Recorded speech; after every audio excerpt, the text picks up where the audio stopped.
Bonsoir, Salut. bonsoir. Alors, Nous, on est là. est-ce que vous nous Nous, entendez? on est là. N'hésitez Nous, pas oui. à écrire sur le Nous, oui. chat Moi, j'entends. qu'on puisse avoir du retour.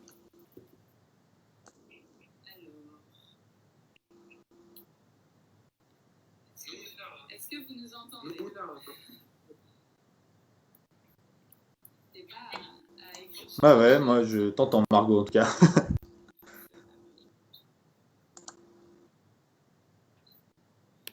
Par contre, je crois que. Normalement, je crois qu'on vous entend. Je vais faire apparaître notre invité du soir, Monsieur Benoît Je Hamon. me trompe peut-être. Sa fenêtre est Voilà. peut-être cachée. N'hésitez pas, donc comme c'est notre premier live, n'hésitez pas à nous faire des retours sur la technique, si on vous entend pas, si on nous entend pas bien, s'il y a un petit décalage. Moi, je peux ajuster après, et puis voilà. Mais n'hésitez pas à nous le dire, comme ça on verra Ah ouais. bien ce qui se passe et on pourra ajuster en retour. Voilà, Grégoire, je sais pas si tu veux introduire un peu ce premier live.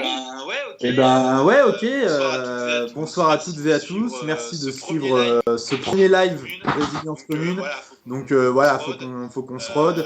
Benoît essuie les plates. Mais bon, merci à toi, Benoît, d'être là, de te sacrifier pour la cause.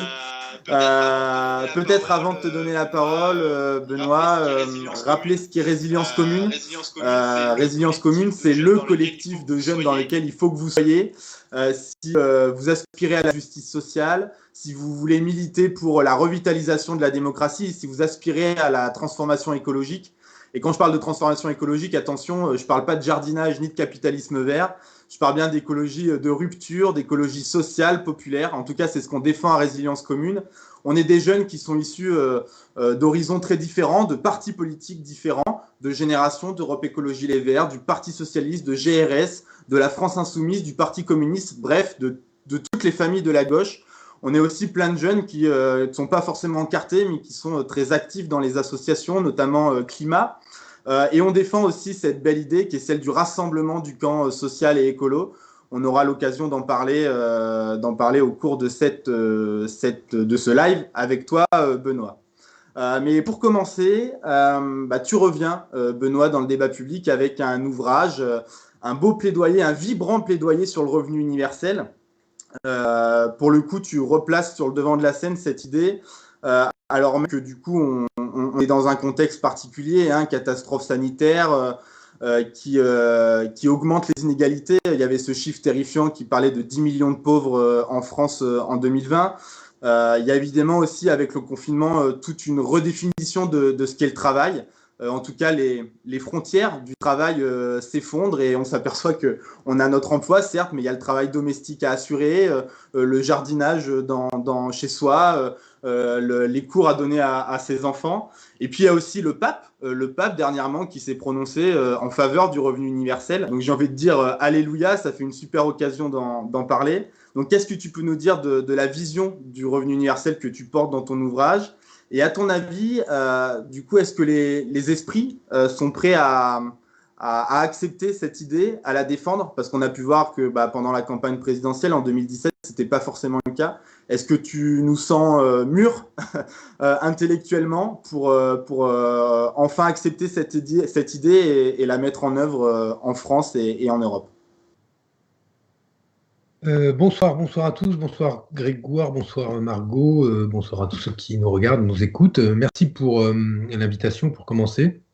Et je suis très heureux d'avoir cet échange avec vous, en plus avec des personnes qui ont des cultures politiques qui ne sont pas forcément identiques, avec des histoires, des trajectoires, même si bon, à 25 piges, on n'a pas non plus une histoire grande comme ça, mais des histoires quand même politiques différentes. Je crois que c'est très bien que vous ayez pris cette initiative, donc je suis très heureux de parler avec vous. Je vais répondre à ta question sur le revenu universel. Il y a incontestablement aujourd'hui des transformations qui sont suffisamment perceptibles et tangibles pour tous pour que effectivement l'Église catholique, en l'occurrence, à travers le pape François, opère un tournant qui est un tournant doctrinal assez important. Moi, je mentionne dans mon livre, et j'aurai l'occasion d'y revenir, ce qui a été déjà le tournant du passage de l'Antiquité au christianisme dans la relation au travail qui s'est imposée culturellement, puisque, on va dire, grosso modo, dans l'Antiquité, le travail pour subsister, le travail qui correspondait à une souffrance, une peine, était en valeur moins important que le temps que l'on consacrait aux amitiés, au savoir, à la connaissance, au loisir, mais pas au loisir seulement dans la jouissance, mais aussi au loisir éducatif. Et avec le christianisme, il y a un tournant incontestable qui fait, là encore, j'y vais à gros traits, mais du travail un exercice spirituel. C'est le moyen d'honorer Dieu, et en conséquence, celui qui ne travaille pas n'honore pas Dieu et devient potentiellement une créature du mal. J'y vais à gros traits.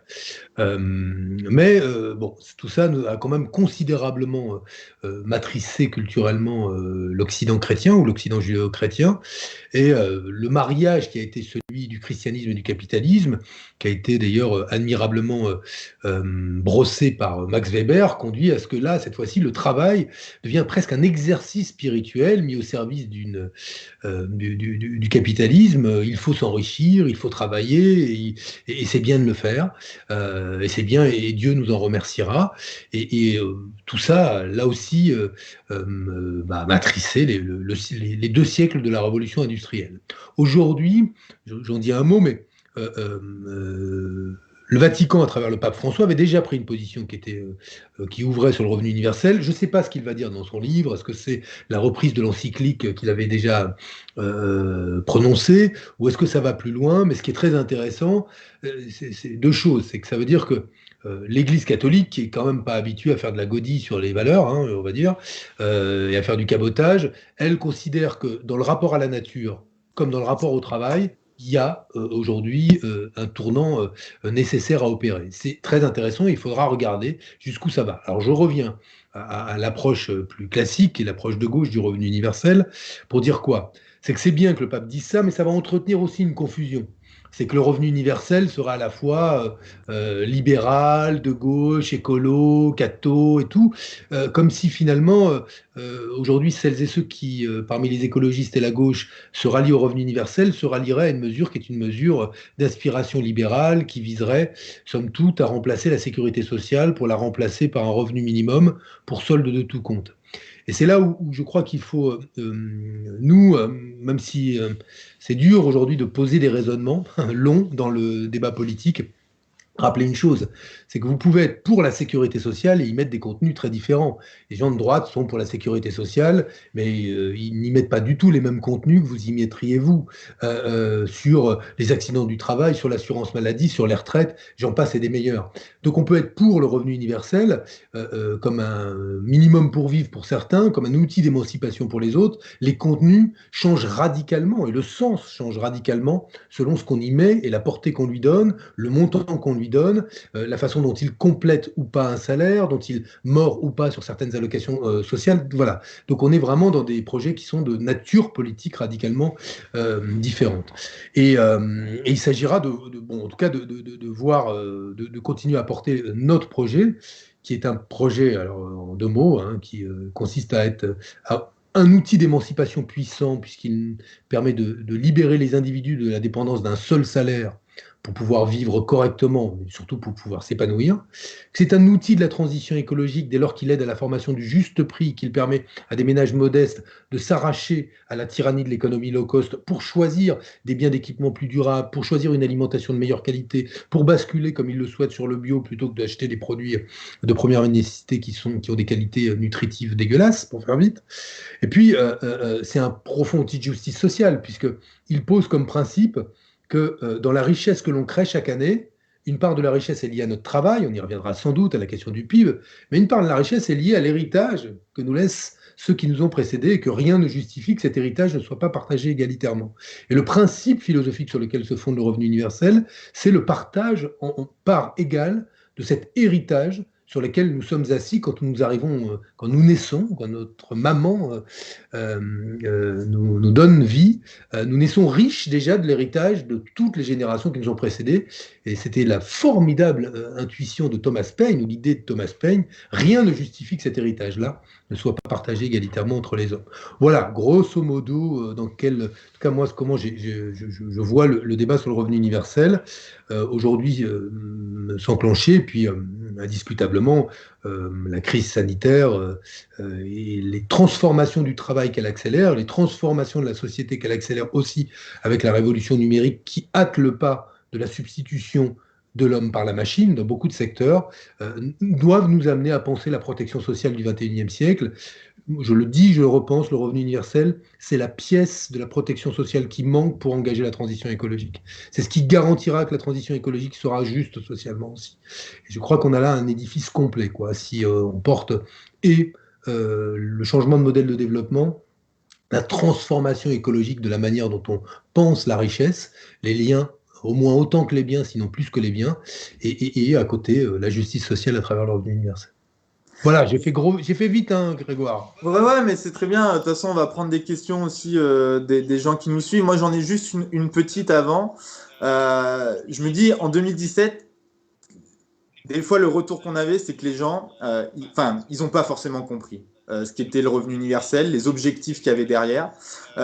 Comment tu l'analyses? Est-ce que pour toi, finalement, c'est parce que dans la culture collective, la place du travail, enfin pour beaucoup, le travail en fait est synonyme de l'emploi et que pour beaucoup, on a installé dans les têtes le fait qu'on s'épanouit en tant qu'être humain par le travail et seulement par le travail et que du coup, il y avait cette idée pour certains qu'avec le revenu universel, c'était une amorce à la disparition justement de cette notion de travail et que du coup, ça pouvait effrayer des gens qui culturellement tenaient à cette valeur travail. Est-ce que tu l'analyses comme ça ou tu le perçois autrement? Oui, en partie. C'est pour ça que dans le livre, je reviens sur l'histoire de la valeur travail. Brièvement, je ne sais pas une thèse sur la valeur travail, mais au moins je reviens sur un certain nombre de ces principes qui aujourd'hui fondent nos représentations. Livrons-nous un petit exercice. Si je te dis, Grégoire, as-tu un travail ou pas? Tu vas me répondre, est-ce que j'ai un emploi ou pas? Et à cette question-là, si tu me dis, bah non, j'ai pas de travail, pour autant, est-ce que tu ne travailles pas? Ben non, pourtant tu travailles. Et même si tu me répondais que tu n'avais pas de travail, comme tous ceux qui sont ici, si tu es étudiant, tu vas dire, ah non, je n'ai pas de travail.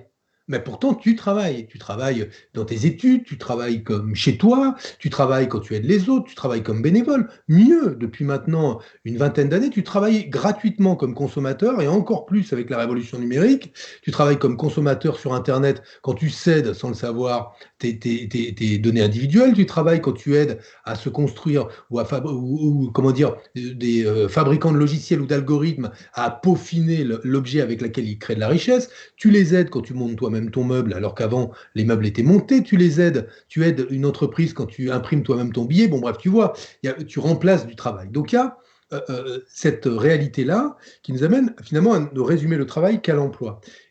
Et au fond, le plus frappant, c'est qu'effectivement, en 2017, quand on dit tout le monde va recevoir 750 €, qu'il travaille ou pas, pour le coup.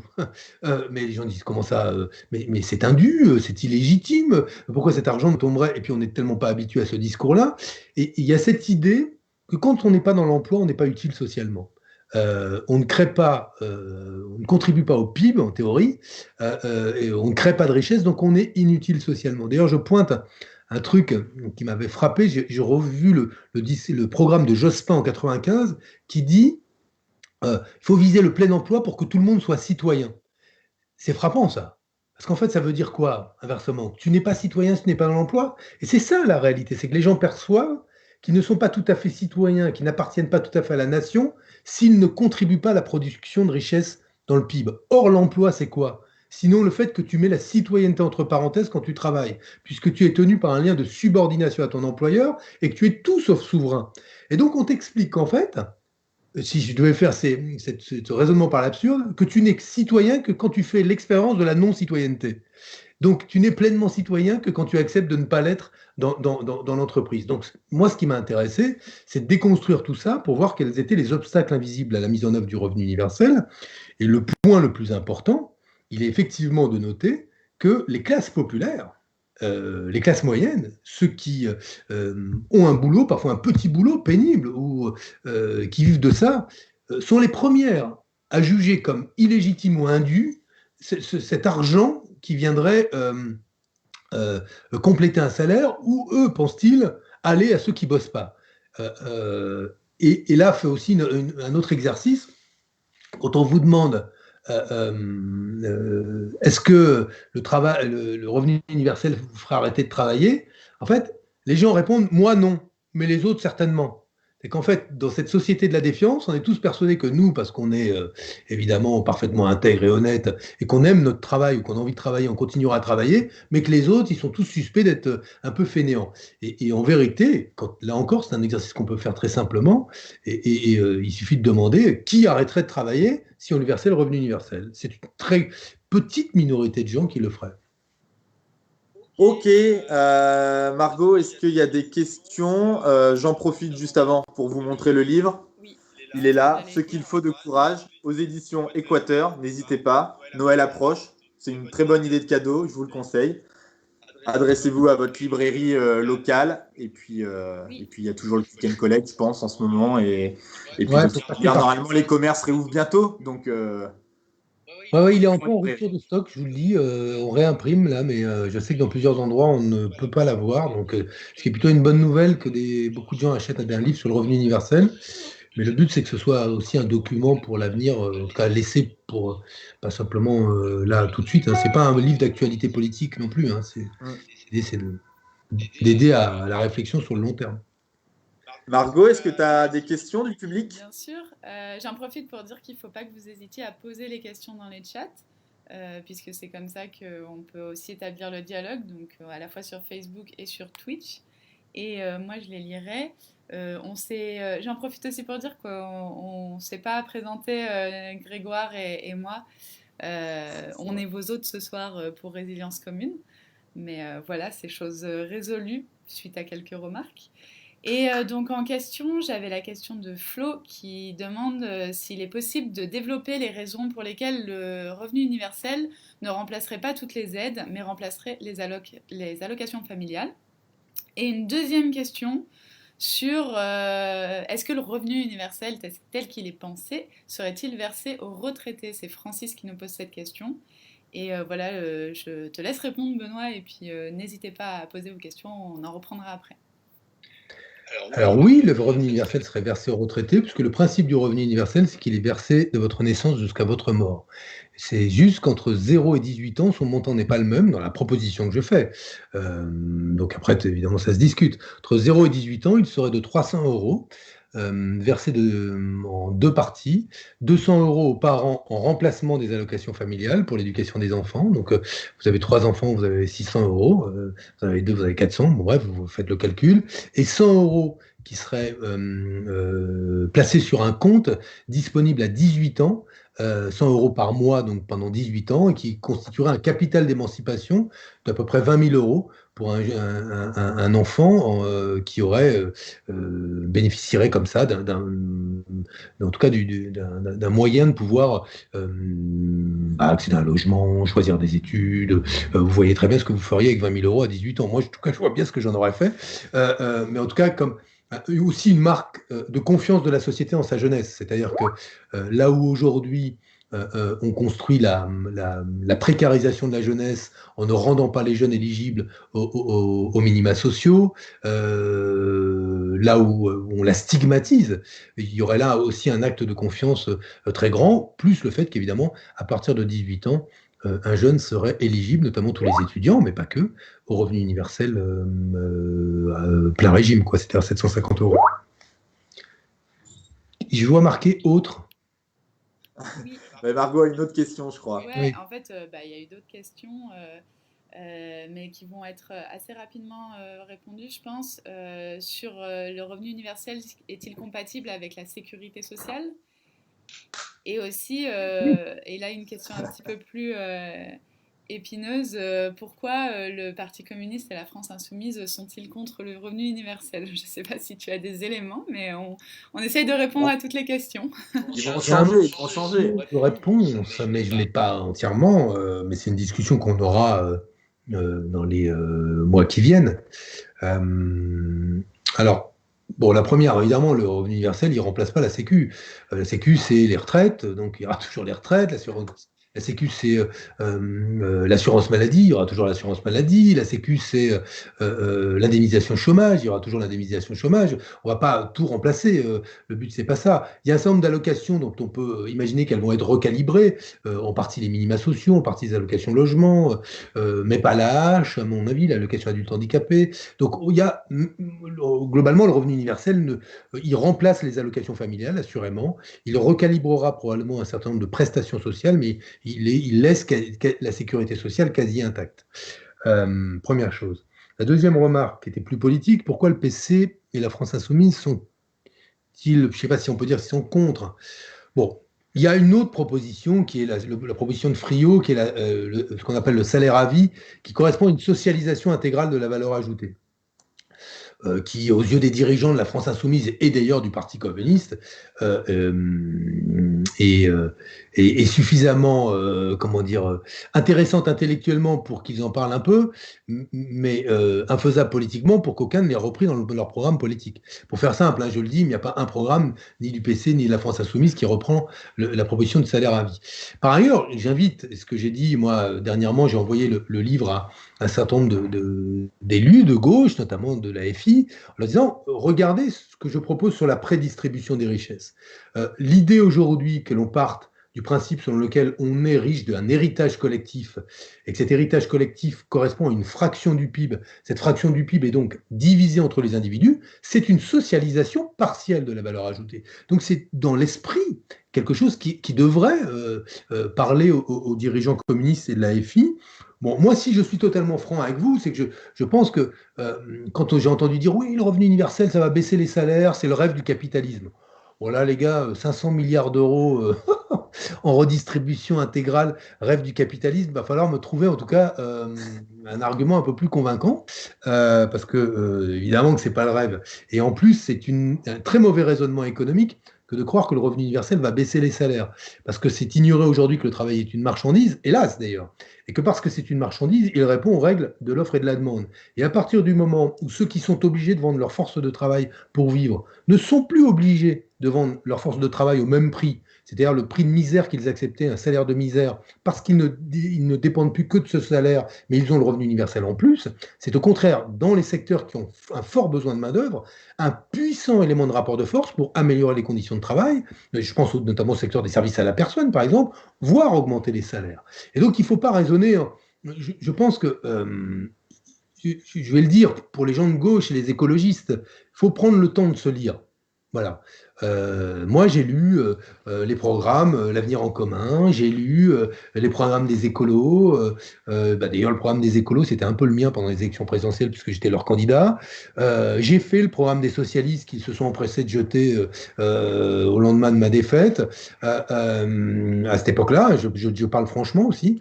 Mais je vois qu'il reste des trucs, puisqu'il y a des propositions aujourd'hui de loi en faveur d'un capital d'émancipation, ou en faveur d'un revenu de base qui n'est pas le revenu universel, mais qui est au moins une automatisation des minima sociaux et l'extension aux 18-25 ans. Donc tout le monde progresse. Donc, mais bon, je pense qu'il faut prendre le temps de se lire, quoi, et de lire nos arguments et arrêter de se faire des procès d'intention, quoi, parce que c'est quand même le miel de nos adversaires, tout ça.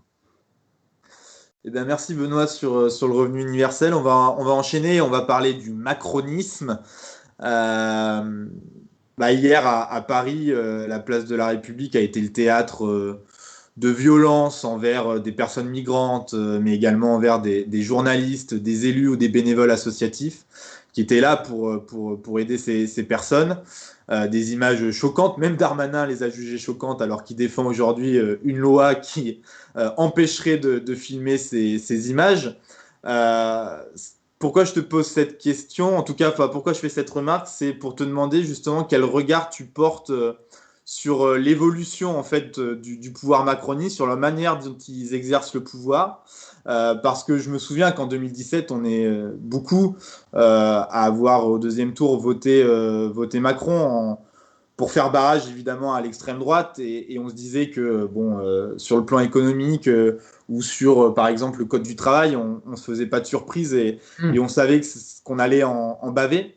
Mais on se disait quand même qu'il y a quelques digues qui allaient être conservées, entretenues, et là on s'aperçoit qu'en fait les digues elles sautent les unes après les autres. Alors là je parle de ce qui s'est passé hier soir place de la République, on peut parler de l'affaire Blanquer, on peut parler de Castaner, Darmanin dans l'intégralité de leur œuvre. Bref, quel regard tu portes aujourd'hui sur le macronisme et sur l'exercice du pouvoir de ce gouvernement ? Écoute, je crois qu'il y a eu d'abord une fonction utile au macronisme, au moins pendant la campagne électorale, qui a été de révéler une forme d'imposture du débat politique ou d'illusion du débat politique, cette illusion étant celle qui prétendait que la ligne ou la frontière entre la gauche et la droite se situait entre le Parti socialiste et les Républicains, quand en réalité cette frontière entre la gauche et la droite fracturait le Parti socialiste en son milieu. Et en son milieu, quand je dis en son milieu, en fait un peu plus même qu'en son milieu, puisque quand tu regardes le nombre d'élus parlementaires, ministres, qui ont soutenu Emmanuel Macron plutôt que moi, il était plus nombreux à soutenir Macron qu'il n'était à me soutenir. Donc il y a eu une forme de fonction utile, elle a permis de révéler cette campagne Macron, finalement, à quel point l'indifférenciation droite-gauche avait conquis des champs nombreux. C'était plus que seulement que la question économique, puis la question sociale, c'était devenu, y compris la question du vivre ensemble, à travers le choix de la déchéance de la nationalité comme emblème d'un gouvernement qui avait perdu complètement le fil de sa propre histoire, qui était celle du socialisme démocratique, en faisant cette proposition-là. Donc, une fois que Macron est arrivé au pouvoir, on sait dans quelles conditions. Il est d'abord un homme qui a été le candidat des puissances de l'argent. Il a rendu d'ailleurs immédiatement à ceux qui l'avaient financé, choisi, avait aidé à sa montée en puissance. Il leur a rendu plus qu'il ne lui avait donné à travers leurs dons de campagne, puisque la suppression de l'ISF, toute une série de mesures favorables au capital ont été prises. On ne peut pas dire qu'on s'attendait à autre chose qu'à ça sur la question et du droit du travail et de la protection sociale et des réformes économiques, tant déjà sous Hollande, les lois Macron, que moi j'avais combattu, j'avais même signé une proposition de motion de censure avec des socialistes. On avait échoué à une ou deux signatures à l'époque, qui était sans précédent dans la Ve République, faut s'en souvenir. Mais bon, les lois Macron disaient déjà ce qu'allaient être les ordonnances Macron et tous les textes économiques et sociaux de Macron. Donc il n'y avait pas de surprise. Le point sur lequel l'homme avait semblé donner un signal différent, c'était la question de la démocratie, la question du fonctionnement des institutions, et plus globalement la question des libertés. Supposer qu'un libéral économique soit un minimum libéral politique. Bon, Emmanuel Macron est de cette facture d'hommes qui sont ce qu'on peut appeler des ordo-libéraux aujourd'hui, libéral sur le plan économique, très favorable à la libre circulation des biens et des marchandises, mais liberticide sur le plan de la citoyenneté, de l'exercice par les citoyens de leur souveraineté, puisqu'il restreint les principales libertés qui font la République. Et le grand paradoxe quand même, c'est que ceux qui se réclament aujourd'hui de la République avec la larme à l'œil sont ceux qui approuvent l'article 24 qui remet en cause la liberté de la presse, donc la liberté de l'expression. On ne peut pas être un jour à dire la France est le pays du droit au blasphème, vive la liberté d'expression, et le lendemain les mêmes faire la loi sécurité globale, qui est une des lois les plus liberticides, au point d'être dénoncée par les Nations Unies, par le défenseur des droits nommé par Emmanuel Macron lui-même, par 30 rédactions de journaux dont le Figaro, pardon, mais on en fait, c'est quand même, ce que je sache, c'est pas la pointe avancée du marxisme-léninisme. Toutes les organisations des droits de l'homme, toutes les organisations humanitaires qui maintenant sont stigmatisées comme des représentants de l'ultra-gauche ou des islamo-gauchistes, tout ça se mélange. Bon, donc il y a quelque chose de totalement fou et de totalement moisi dans ce projet politique-là.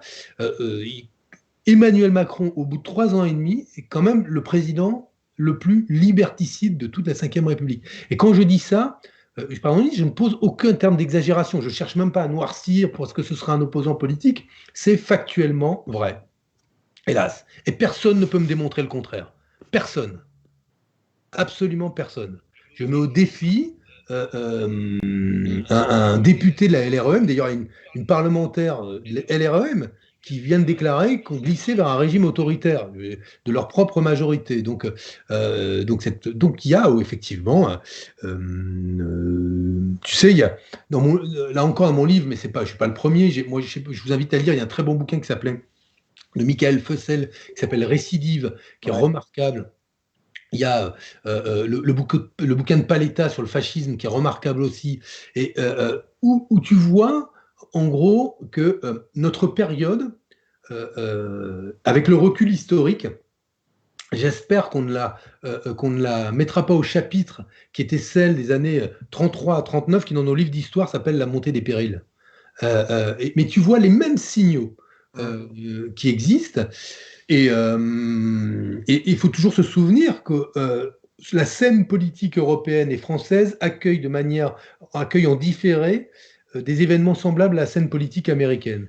Je ne sais pas ce qu'est l'équivalent de Trump en France. Je sais surtout que le substrat idéologique sur lequel un Trump français, qui pourrait être Le Pen ou autre chose, prendrait le pouvoir, est un substrat de type fasciste, raciste, assurément, et qui aurait des conséquences qui seraient des conséquences dans notre pays tout à fait tragiques. Oui, parce que la conséquence de tout ça, finalement, c'est de faire la courte échelle à l'extrême droite. Il y a un sondage récent qui est sorti qui disait que 20% des Français étaient prêts à voter pour, par exemple, le général de Villiers, donc retour du général, de l'ordre, de l'autoritarisme, ou encore, je voyais un interview de Robert Ménard aujourd'hui qui disait, alors je pense que c'était sur CNews, ça ne m'étonnerait pas, mais qui disait que lui défendait l'idée d'un retour d'un régime justement autoritaire. Donc en fait, finalement, on voit que cette dérive de la Macronie, elle nourrit à fond l'extrême droite. Alors, ne prêtons pas au général de Villiers d'être... Non, oui, c'est pas ce que je voulais dire. Autoritaire, alors que pour l'instant, pour le coup, ce que moi j'en ai entendu, je dis pas que c'est du tout mon candidat, mais il a jamais été sur ce terrain-là pour l'instant. Oui, bien sûr. Mais ceux qui voudraient le porter ont ce désir du chef, ce désir de verticalité, où enfin on se remettrait à cet homme providentiel qui aurait cette fois-ci d'autant plus de qualité qu'il aurait fait l'ensemble de sa carrière sous l'uniforme, en étant chef d'état-major et confronté d'ailleurs à des conflits, ou à l'intervention de la France dans des conflits majeurs. Donc je vois bien, il a effectivement un profil qui peut correspondre à... Mais ce que tu dis est très juste. Il y a une aspiration aussi, faute de grands récits émancipateurs, la faute aussi à un discours extrêmement anxiogène. Il y a l'aspiration à se ranger derrière un chef et des règles du jeu qui soient autoritaires. D'ailleurs, Macron cherche à incarner ça aussi. Ce type de personnage-là. Et je pense que d'ailleurs, au passage, je ne suis pas un spécialiste de la science électorale, mais la candidature du général de Villiers serait une très mauvaise nouvelle pour lui, parce qu'elle occuperait un espace à droite et un profil qui serait de nature à être très encombrant pour le président sortant. Bon, une fois que je t'ai dit ça, moi, ce qui me désole, c'est la rapidité à laquelle les choses vont. Tu sais, c'est toujours pareil, c'est que ça s'érode comme la glace qui fond, et un jour, tu as un morceau de la banquise qui s'effondre. On a un peu l'impression d'assister à ça. Je veux dire, les coups de latte de policiers dans des migrants, place de la République, ces scènes qui se succèdent aujourd'hui, où tu vois des journalistes projetés à terre, où tu sens l'envie d'en découdre de partout. Oui, elle est indiscutablement cette ambiance-là, cette atmosphère de la responsabilité aussi de ceux qui gouvernent. Et je vais prendre un exemple. Quand Jean-Michel Blanquer est confronté à une affaire, celle du syndicat Avenir Lycéen, il pourrait dire « Bon, écoutez, on a fait une bêtise, on s'est trompé, on va remettre tout ça à plat. » Oh, l'affaire, elle est réglée s'il dit ça. Je veux dire, on remet tout ça à plat, on a fait une erreur, peut-être avons-nous été trop négligents. Honnêtement, c'est réglé. Qu'est-ce qu'il dit, lui, ministre de l'Éducation, qui devrait être gardien des mots et du sens, notamment du sens historique des mots. Il dit c'est en gros un complot de l'ultra-gauche, Libération. Bon, alors si lui lié à l'ultra-gauche, bon, alors là, je veux bien, mais bon, je sais pas où tu mets Besancenot, quoi. Il faut, tu sais, il est mis en orbite. Bon, bref. Et derrière, on parle de méthode fasciste. Non, mais on utilise fascisme quand des médias ne font que révéler les turpitudes d'un syndicat lycéen et probablement du cabinet de Blanquer, de son délégué national à la vie lycéenne. Mais on voit là, en tout cas, le puissant sectarisme de ceux qui gouvernent. Or, Blanquer, c'est la chose de Macron. Il n'existerait pas sans Macron. Il vient du privé, sa culture, c'est le privé. Son ancien directeur de cabinet, je crois, ou directrice de cabinet, vient de l'IFRAP, c'est-à-dire le think tank le plus libéral. C'est bon, on le sait. Il est comme ça, voilà. Donc, il n'y a pas de doute là-dessus. Mais c'est une créature de Macron. Et moi, je vous dis, toutes ces créatures de Macron, c'est Macron le responsable. Hein, et c'est lui qui, aujourd'hui, organise ou laisse se faire cette hystérisation du débat politique et qui est absolument catastrophique. Margot, est-ce que tu aurais une ou deux questions pour Benoît ? Ouais, la première, celle de Amivi. On sait que la police est violente et que la police ne frappe et qu'elle tue. Quelle solution adopter pour y remédier ? Qu'elle tue ou qu'elle tue ? Oui, c'est son commentaire. Et elle a d'ailleurs ajouté par la suite pour ou contre les statistiques ethniques et comment lutter contre le racisme et la discrimination. C'est un vaste sujet, mais merci, vous avez 4 heures. T'as pas 4 heures, hein, t'as 10 minutes pour répondre à cette question. Même pas. Voilà. Non, mais je vais faire en 2-3 minutes. Écoute, moi je pense que la police, elle a le monopole de la force légitime, de l'utilisation de la force. On lui confie, pour garantir l'ordre public et la paix civile, la force, en disant qu'elle représente, qu'elle protège le peuple et qu'elle assure l'ordre public, c'est-à-dire pour qu'on puisse vivre en paix et jouir de tous nos droits. Elle ne peut pas être l'instrument de restriction de nos droits, surtout quand on les exerce. C'est-à-dire quand on exerce nos autres droits fondamentaux, le droit de circuler, le droit de nous exprimer, le droit de filmer un policier au nom de la liberté de la presse, le droit de manifester, etc.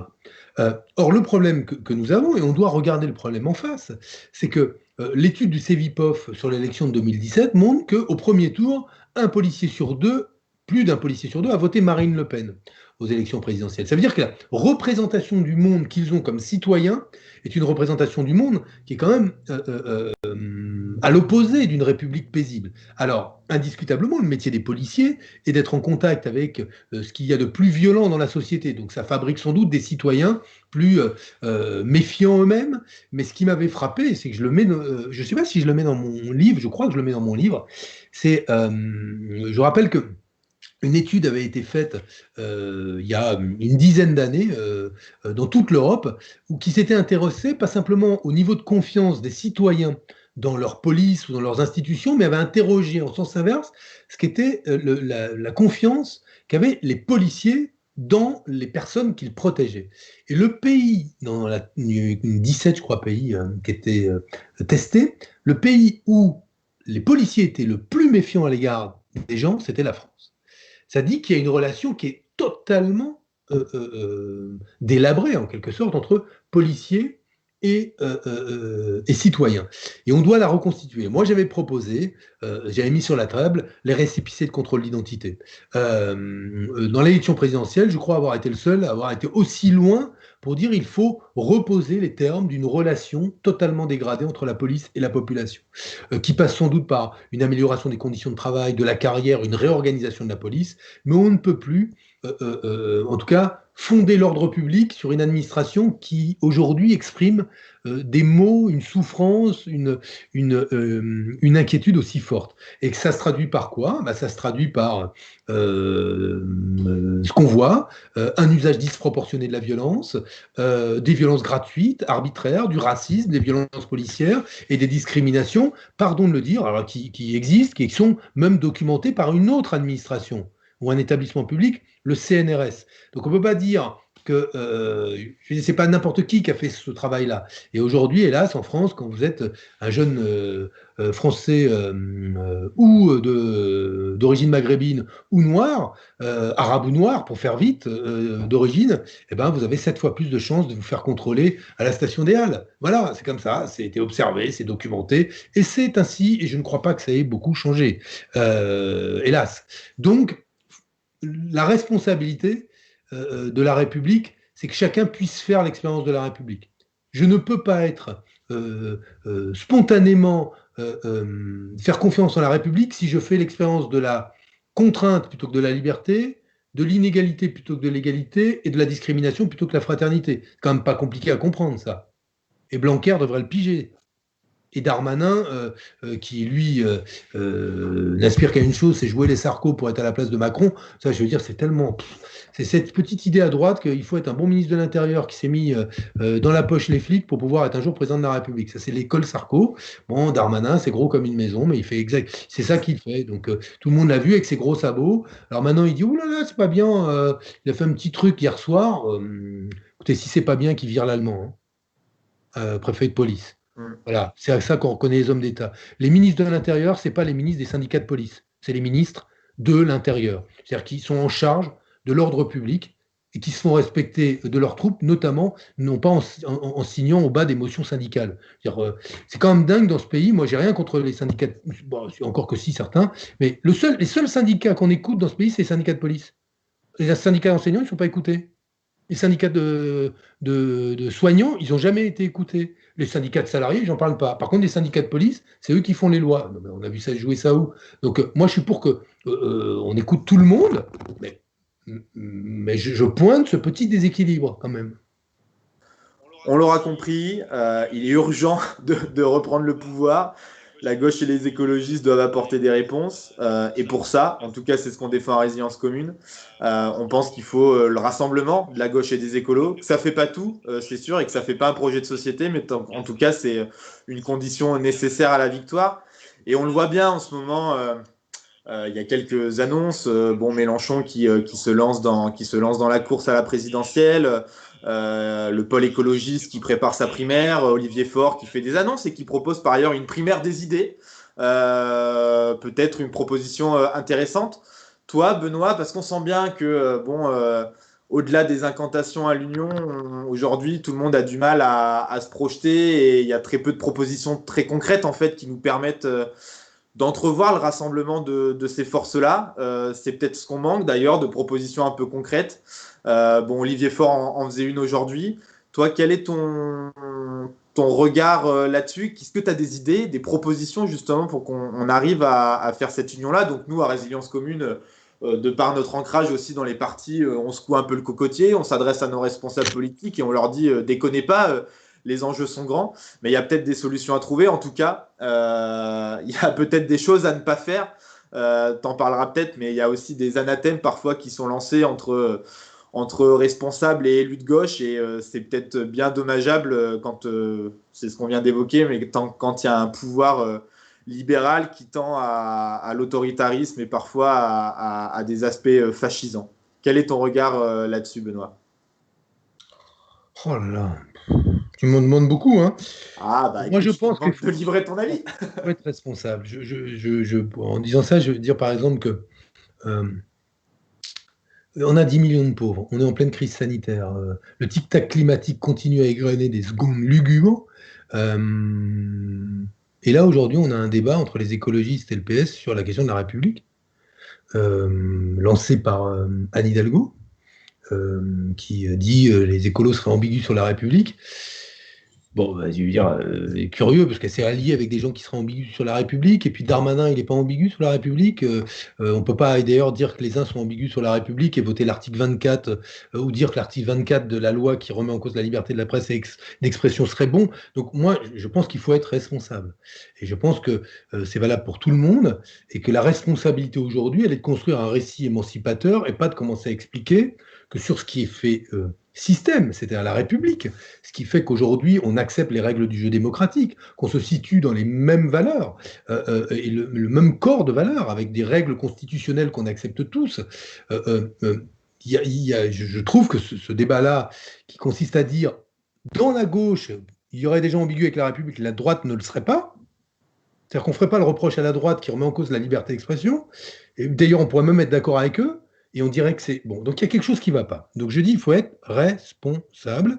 Et la responsabilité, c'est de construire ce grand récit émancipateur. Alors, je ne sais pas s'il faut faire une primaire des idées. Je sais ça. Qu'en tout cas, il faut aujourd'hui se mettre autour d'une table et regarder sur le fonctionnement de la démocratie. Qu'est-ce qui va et qu'est-ce qui ne va pas. Si ça ne va pas, qu'est-ce qu'on met à la place, la démocratie française. Sur la question sociale. Si aujourd'hui ça ne va pas, qu'est-ce qu'on construit? Est-ce que c'est le revenu universel? Est-ce que c'est autre chose? Parce que moi, je pense que ça fait 30 ans que toutes les stratégies de gauche de redistribution sont en échec. Sur la question du modèle de développement, c'est-à-dire de l'ensemble des politiques publiques et politiques économiques pour construire et changer de modèle. Et ça, c'est valable pour ce qui est des modes de consommation, des modes de production, des politiques d'investissement public. Comment on construit tout ça? Et si on est d'accord avec ça, bon, normalement, ça devrait s'agréger. La seule chose que je vous demande, moi, c'est de faire la distinction entre deux types de démarches. Je pense que sur la campagne présidentielle, en tout cas venue de l'écologie politique et de la gauche, il n'y en a que deux. Il y a ceux qui veulent être candidats et ceux qui veulent être président de la République. Si vous voulez être président de la République, il faut rassembler toute la famille au premier tour. Sinon, il n'y a pas. Sinon, il n'y a pas de deuxième tour. Et s'il n'y a pas de deuxième tour, il n'y a pas. Ça veut dire qu'on joue au dé le sort du pays entre les ordo-libéraux et l'extrême droite. Quand même. Donc, celui ou celle qui veut être président de la République, il doit poser des actes de rassemblement de la famille. La famille, c'est l'écologie politique et autour les différents courants historiques de la gauche qui vont de la social-démocratie aux insoumis, en passant par les cocos, tout ça. Voilà, c'est simple. Ah ouais, je veux bien faire un dîner avec les impétrants et on se met autour de la table et on fait, je sais pas, vous savez, c'est quoi ce film chinois là ou japonais, pardon, comment on appelle ça, Battle, où à la fin je vois qui reste. Ah oui, il y en a qu'un qui reste, on les met sur une île, ils se font la guerre, ils ont des armes différentes. Faire une sorte de Koh-Lanta de la gauche et des écolos. Ah, si tu parles de Koh-Lanta de la gauche et des écolos, je pense c'est moi qui donnerais qui dirait qui gagne à la fin. C'est un peu le Denis Brognard de. Oh non, mais bon, bref. Bon, pardon pour la référence. C'est un peu nul, mais je suis un vieux, moi. Je m'excuse. T'es un boomer, comme on dit? Je sais même pas ce que ça veut dire. Oh, arrête. Je suis à la page, moi. Margot, est-ce qu'on a des questions? En fait, il y avait plein de questions autour de la candidature à gauche. Comment réussir à convaincre Jean-Luc Mélenchon de la candidature unique à gauche? Que pense Benoît Hamon de la primaire des idées que propose Olivier Faure? Et aussi, là, il y a des nouvelles questions qui viennent tout juste d'arriver, donc je les prends. Quid d'une votation pour l'élection présidentielle? Et hop, j'en avais une autre. Elle a disparu. Voilà, déjà, c'est un peu tout ça qui remonte sur comment faire pour convaincre la famille de se mettre justement autour de la table. Alors, je vais vous dire comme ça va peut-être vous choquer, mais si je vais à l'efficacité ou au réalisme, la vérité c'est qu'il faut mettre ces gens-là autour d'une table. C'est pas un processus qui sera porté par les uns et que les autres accepteraient, qui permettrait de trancher. C'est qu'à un moment, et c'est pour ça que lis la dernière sortie d'Hidalgo, ou tout ce qui, avant, contribue à fractionner le paysage, me semble irresponsable. La responsabilité aujourd'hui, ça n'est pas d'enfoncer des clous entre les uns et les autres, mais c'est au contraire d'essayer de fabriquer du commun. On peut pas dire, et on peut pas dire tout et son contraire. Je veux rassembler, mais un tel est sur ma liste noire. Vous voyez, moi, quand on m'a posé la question, je suis revenu, j'ai reparlé de politique parce que je défendais mon livre, mais bon, je pouvais pas ne pas répondre aux questions qui m'étaient posées. Et quand j'ai dit, écoutez, c'est à Mélenchon de rassembler, les gens m'ont dit, ah, ça y est, Hamon se rallie à Mélenchon. Je dis non, je ne me rallie pas à Mélenchon, je dis que lui, comme les autres, s'ils ne rassemblent pas, ils ne seront pas au second tour. Et au nom de quoi je déciderai, moi, de rentrer en ce débat en disant, je suis pour le rassemblement des écologistes et de la gauche, mais d'abord, j'ai une liste noire. Alors, sur la liste noire, j'ai Mélenchon, parce que quand même la présidentielle la dernière fois. J'ai Olivier Faure et Anne Hidalgo, parce que quand même les socialistes ne m'ont pas soutenu. J'ai je ne sais qui chez les écolos, parce qu'il est quand même un peu moins ou un peu plus ceci. Bon, et à la fin, il reste qui, M. Hamon? Peut-être moi. Et ben voilà, non, moi j'enlève un problème déjà, je dis que je ne serai pas candidat.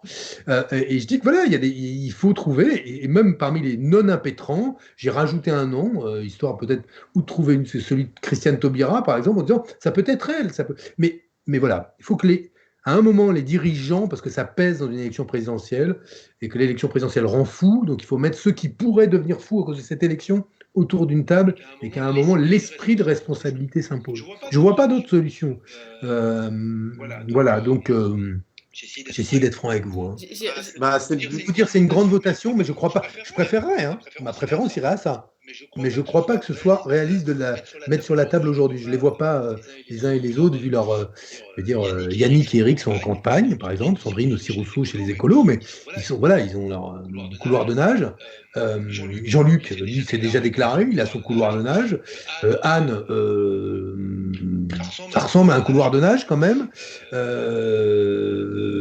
Voilà, j'en ai oublié ou pas, Grégoire on pourrait parler d'Arnaud Montebourg, Christophe Castaner, Hollande, oui, qui sont alors sur un couloir aérien, et voilà, j'en sais, donc vous savez pas, il faut mettre les gens autour d'une table. Voilà. Et justement, il y a une question qui demande est-ce que vous pourriez être celui qui met ces gens-là autour d'une table? Et il y avait une question qui a été relancée parce que visiblement elle attendait une réponse et je ne l'avais pas vue. C'est un excellent ossobuco. C'est la question comment... Un filet mignon à la jamaïcaine, c'est une tuerie. J'avais déjà fait manger à Christiane Taubira, elle s'était régalée. Je fais plein de trucs, je suis un excellent cuistot. Non, un excellent. Je me débrouille pas mal. Voilà, pardon, tu fais des podcasts, tu peux faire un blog cuisine aussi. C'est ça. Et l'autre question donc, qui a été un peu plébiscitée, c'est comment donner de l'espoir aux classes populaires trahies par la gauche. Alors j'imagine qu'ils font référence au mandat Hollande.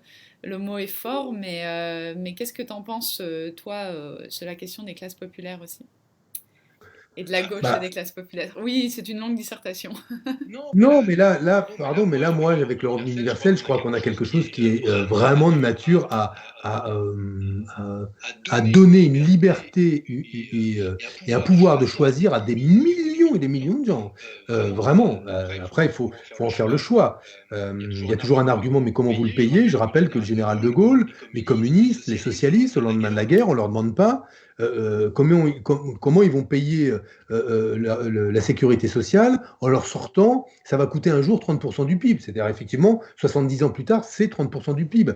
Mais aujourd'hui, on me demande comment vous trouverez les milliards qu'il faudrait trouver dans 10 ou 15 ans. C'est une montée en puissance. Donc je pense que le revenu universel, je vous invite qui était au cœur du programme de ma candidature, qui était la candidature des socialistes et des écologistes, doit être l'instrument par lequel on construit ce grand récit émancipateur. Bon, j'ai la faiblesse de croire qu'il y a de plus en plus de gens qui, en plus, y adhèrent et y viennent. Donc ça, c'est ma réponse. Et après, pour Margot, pour répondre à la première, là, est-ce que je pourrais aider? Oui, mais ensuite, je ne sais pas ce que c'est la première des idées. C'est quoi? On ferait, si on continue à faire des allègements de charges, où l'on universelle, c'est ça qu'on soumettrait à débat. Je ne sais pas comment ça marcherait, la primaire des idées, mais bon, pourquoi pas, moi je suis prêt à tout regarder. Après, il faut aussi qu'il y ait une synthèse politique pour qu'il n'y ait qu'un seul ou une seule candidate. Ouais, en gros, ce qu'ils présentent, j'ai lu ça en travers, mais c'est une primaire sans candidat, quoi. C'est une primaire des projets. Et donc, du coup, le peuple de gauche, le peuple écolo, tranche par le vote lors d'une primaire le projet qu'ils souhaitent défendre. Et après, la question des candidats vient derrière. C'était l'idée, sauf que, bon, de toute façon, de toute manière, la question du candidat se pose à un moment ou à un autre. Et ça ne résout pas forcément le problème. Ouais, c'est plus facile quand tu n'as pas de candidat naturel que quand tu en as 2 ou 3 déjà chez toi, quoi. Ouais, c'est vrai, c'est pas faux. On va peut-être prendre une dernière question s'il y en a une, et puis on pourra mettre un terme à ce live. Oui, alors j'en avais une. N'est-il pas nécessaire de rallier d'abord les citoyens à la politique plutôt que de passer et de perdre du temps à vouloir rassembler du PS à la FI? Alors, j'ai plus le pseudo de la personne qui a posé cette question. Ah, mais c'est pas idiot. Mais c'est une bonne question. Ouais, c'est une bonne question. Non, mais je pense faut faire. En fait, c'est pas l'un ou l'autre en réalité. Quand moi je dis rassembler du PS, c'est pas un accord d'appareil que je souhaite. Je parle des électeurs en fait. Et il a raison. Le but, c'est pas Peut-être qu'à la fin, sur la même photo, il pourrait y avoir les représentants de toutes ces formations politiques. Mais derrière les formations politiques, il y a des traditions électorales, il y a des cultures politiques. Il y a eu une première et une deuxième gauche dans ce pays. Il y a encore un courant communiste. Il y a un courant écologiste qui n'a cessé de prendre de la place et qui, par ailleurs, est lui-même alimenté par des traditions qui peuvent venir notamment de la deuxième gauche. Donc on voit bien que il y a des courants politiques, des familles auxquelles on se rattache, dans la conception qu'on a de la liberté, dans la conception qu'on a de l'organisation des pouvoirs, plus ou moins décentralisée, dans le rapport qu'on a au travail. Donc bon, tout ça, et donc moi c'est ce rassemblement que je souhaite, il a raison. Et à la fin, sans doute, ou à un moment, tout ça doit se traduire par le fait que sur la photo de famille, il y ait les représentants de ces courants politiques qui adhèrent au même processus. Mais tant qu'on a la cinquième, je peux vous donner une anecdote. Moi, j'ai fait campagne justement en refusant la logique de l'homme providentiel. C'est pas que pour ça que j'ai pas fait un bon score, mais Jean-Luc, il a fait en mode je suis candidat, il incarnait une certaine idée de la nation. Macron aussi, ils ont tous joué sur ce registre du président ou de la présidente de la République. Là où moi, je revendiquais un profil, on va dire, plus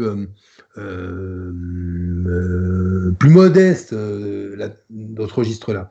Et après, la présidentielle, ma compagne m'a dit, pour me faire sourire, bravo Benoît, tu as fait une très belle campagne de Premier ministre suédois. Ça m'a fait rire, mais en même temps, elle n'avait pas totalement tort. Et je pense que, et là, c'est une des leçons de l'élection de 2017. C'est qu'avant de faire la 6e République, il faut la gagner sous la 5e. Et donc, va falloir construire des compromis intelligents, politiques, mais accepter qu'il faille aussi de l'incarnation. Et donc, il faudra un équilibre entre ce mouvement citoyen dont parle la personne, ce rassemblement des citoyens et des incarnations. Voilà, sinon, je pense qu'on n'y arrivera pas.